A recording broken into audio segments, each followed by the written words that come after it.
Olá, bem-vindos ao quarto dia de Congresso da Academia Americana de Dermatologia e ao nosso projeto de atualizações em tricologia. Então, hoje, no quarto dia de Congresso, logo pela manhã, nós tivemos uma sessão de diagnóstico e conduta na queda de cabelo em crianças. E o que teve de novo nessa sessão? O que teve de interessante é que a doutora Greglow, ela comentou que num estudo avaliando os fatores que impactam na qualidade de vida dos pacientes, um dos fatores que mais impactou na qualidade de vida foram os tratamentos de alto custo. Então, tratamentos que tinham mais de 5 mil dólares, que custavam mais de 5 mil dólares ao paciente, foi um dos fatores que mais impactou na qualidade de vida do paciente. E mudando um pouco de assunto, ela falou sobre a alopecia androgenética em crianças e adolescentes, e ela lembrou que, apesar de incomum, existem casos nessa faixa etária, e que nesses casos é mais comum que os pacientes tenham uma história familiar importante de alopecia androgenética.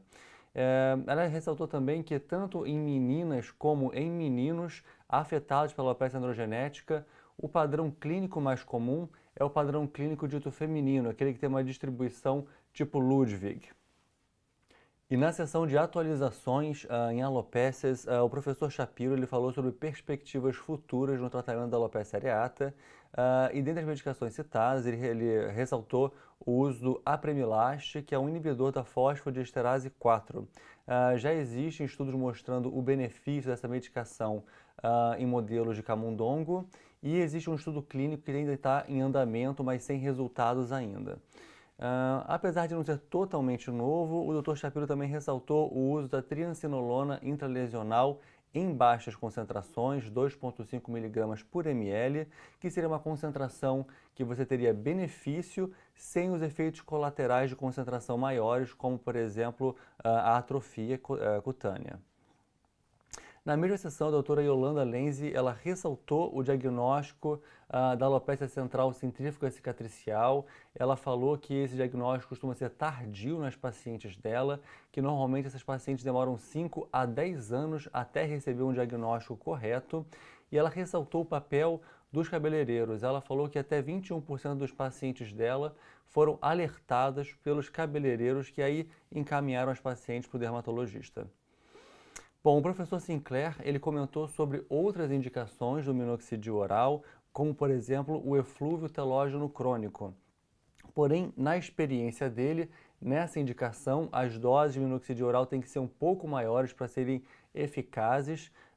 Então, ele costuma usar, para eflúvio telógeno crônico, 1 a 2 miligramas por dia. Ele também notou que as pacientes que apresentavam tricodínia associada ao quadro de eflúvio telógeno crônico tiveram melhora desse sintoma com o uso da medicação. E na aula sobre tratamentos emergentes na alopecia androgenética, foi comentado que nos estudos iniciais com a bimatoprosta, um análogo da prostaglandina, essa não foi superior ao minoxidil.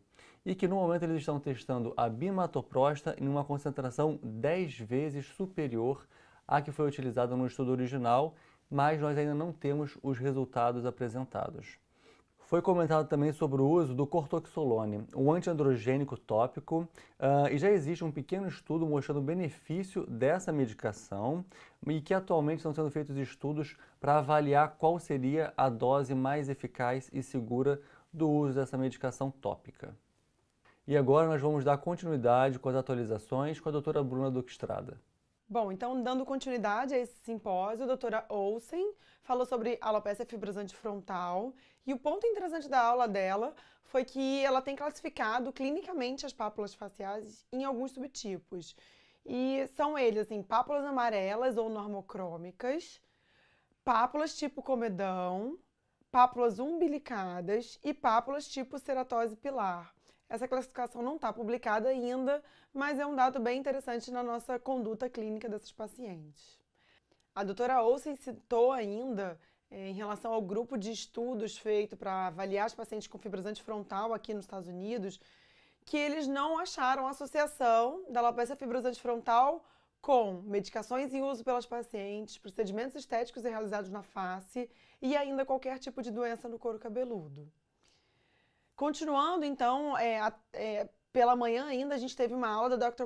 Bergfeld bem interessante, que apresentou as terapêuticas novas dentro das doenças do cabelo e do couro cabeludo. E ela apresentou uma nova medicação que ainda não tem nome e que o código dela, na verdade, se chama SM04554, que, na verdade, ela atua através da ativação da via WNT, o WNT, né? E induzindo a transição para a fase anágena. E em alguns camundongos, essa medicação apresentou eficácia superior ao minoxidil. E nos estudos em humanos, já em fase 2, ela apresentou uma melhora significativa da densidade dos fios. Mas os estudos comparativos com as medicações que se tem no mercado atualmente ainda não estão acontecendo e a gente aguarda ainda esses resultados como uma nova perspectiva terapêutica nos pacientes que têm alopecia androgenética. Bom, na alopecia areata, ela citou alguns novos peptídeos que estão sendo estudados, tais como o BNZ1, que é um peptídeo intravenoso que bloqueia citocinas associadas à inflamação na areata, como a citocina IL-2, 9 e 15. Além disso, o Dr. Bergfeld citou um relato de caso de um paciente com alopecia areata que realizou transplante com microbiota fecal e apresentou repilação após esse tratamento. Bom, e a última aula, então, que eu vou comentar é a aula de alopecia induzida por quimioterapia, do Dr. Lacouture, que apresentou, na verdade, alguns pontos super interessantes. O primeiro deles é o impacto da alopecia induzida por quimioterapia nas pacientes. E ele mostrou que 17% das pacientes com câncer de mama acreditam que a alopecia seja o pior efeito colateral observado durante o tratamento. E, além disso, 30% das pacientes ficam gravemente acometidas e limitadas pela alopecia quando ela ocorre. Uma outra questão interessante em relação aos tratamentos estudados na prevenção da alopecia pós-quimioterapia.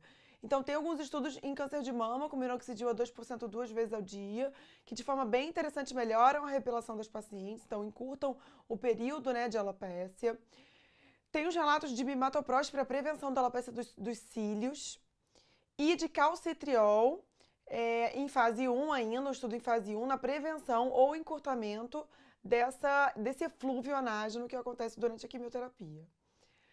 Um outro ponto interessante a se comentar é o scalp cooling, né, que na verdade é o resfriamento do couro cabeludo durante as sessões de quimioterapia e que, na verdade, ele consegue diminuir o eflúvio anágeno e fazer, então, 67% de retenção dos fios no couro cabeludo nas pacientes tratadas com os esquemas mais clássicos para câncer de mama.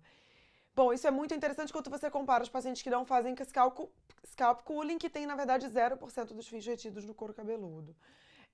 Então, o eflúvio anágeno ele continua acontecendo, mas de uma forma mais branda.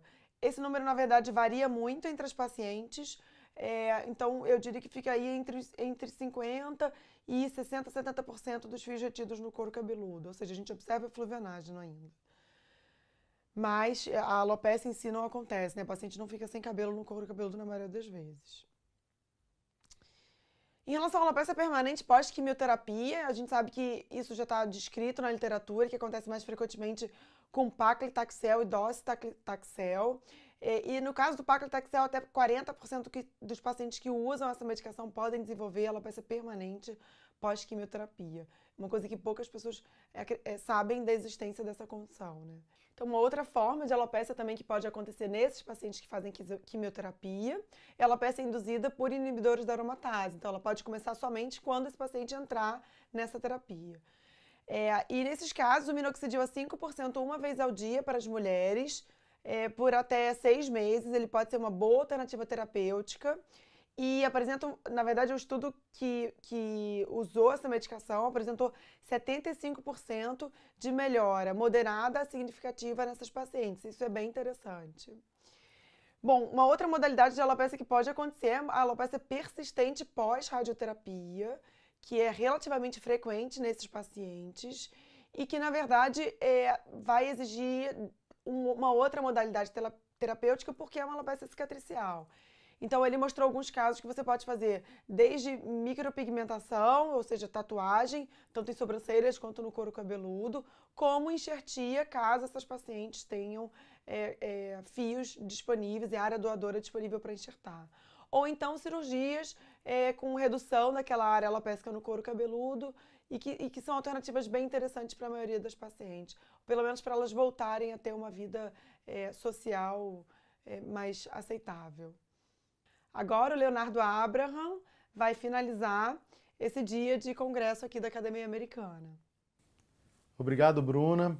Então vamos dar continuidade ao último dia do Congresso Americano de Dermatologia aqui em San Diego. E na sessão de cabelos étnicos, a doutora Vitória Barbosa ressaltou que a acne queloidiana da nuca pode ocorrer em qualquer etnia, e não só em afro-americanos, como a gente sempre achou. E ainda que poderia ser marcador para a síndrome metabólica, e que valeria fazer uma investigação sobre isso. Na aula da doutora Candrice, sobre cabelos étnicos em crianças, ela destacou que a dermatite seborreica nesta população pode ser na realidade tinea capitis disfarçada, e que os óleos usados para diminuir a descamação podem negativar a cultura para fungos por até uma semana. Referiu ainda que não se deve esperar a cultura para fungos na suspeita clínica de tinea capitis. O tratamento deve ser feito com grisofulvina em uma dose maior, de 20 a 25 mg quilo dia, por 8 a 12 semanas, e não só por 4 a 6 semanas como fazíamos antes. Mas se positivo para tetonsurans, a terbinafina pode ser superior. A professora Mike Michael destacou que em estudo com mulheres negras, pelo menos 55% delas relataram ter cabelos quebrados, mesmo sem fazer nenhum tipo de química. Em outro estudo da doutora Kumalo, ela destacou que os cabelos africanos, mesmo estruturalmente similares aos cabelos caucasianos, têm mais quebra, possivelmente por trauma ou alguma anormalidade estrutural que não foi conhecida ainda. Na sessão de fotobioestimulação e crescimento capilar, conduzida pela doutora Maria Rodzinski, e com a participação do professor Rox Anderson e de uma pesquisadora da Universidade de Minnesota, doutora Rhonda Farah, o professor Rox Anderson destacou que tanto o LED e o laser funcionam igualmente. Porém, a maioria dos estudos publicados e os aparelhos que são liberados pelo FDA têm como comprimento de onda entre 630 e 670 nanômetros, na maioria das vezes 650 nanômetros. Ele acredita que outros comprimentos de onda, como 810, 900 ou mesmo 980 nanômetros, podem ser melhores, mas ainda não existem estudos que comprovam essa teoria e mesmo aparelhos com esse comprimento de onda no mercado. Ele acha que esses comprimentos de onda seriam melhores absorvidos pelo citocromo C e penetrariam ainda mais profundo na pele. Outro fato interessante foi o conceito de hormeses, no qual o paciente melhora até certa quantidade de energia entregue ao folículo, e acima dessa energia o efeito pode ser o inverso, com piora do quadro clínico. Porém, ainda não se sabe qual é a potência ideal que deve ser entregue à célula para promover um melhor resultado. Ele concluiu que talvez o comprimento de onda de 810 nanômetros combinado com o de 980 nanômetros podem ter efeitos sinérgicos, assim como o uso do concomitante do minoxidil. Ainda citou que a fotobioestimulação pode diminuir a atividade da 5-alfa-redutase em humanos e ex vivo. Como mensagem final, deixou que, com certeza, o tratamento com laser pode ser optimizado. Finalizando essa sessão, a doutora Rhonda revelou alguns estudos que ela estava conduzindo neste último ano sobre os aparelhos de laser utilizados em casa. O primeiro deles para ver a segurança em relação ao câncer de pele. O que ela concluiu, pelo pouco tempo de estudo, foi que não houve aumento na incidência de câncer nos pacientes que utilizaram algum aparelho de laser ou LED para alopecia. Outro estudo piloto, com 14 pacientes, notou uma leve melhora em 3 meses de tratamento clínico. Mas a minha crítica a esse estudo foi que ela não fez tricoscopia nos pacientes. Outro estudo interessante foi para ver se o cabelo pode atrapalhar a penetração do laser no couro cabeludo. Para isso ela utilizou pele de cadáver de ovelha e concluiu que o laser penetra quase igual com um pelo curto ou raspado. Porém, com ele comprido, diminuiu a penetração do laser. E esses foram os highlights do 4º dia do Congresso Americano de Dermatologia aqui em San Diego. Até a próxima!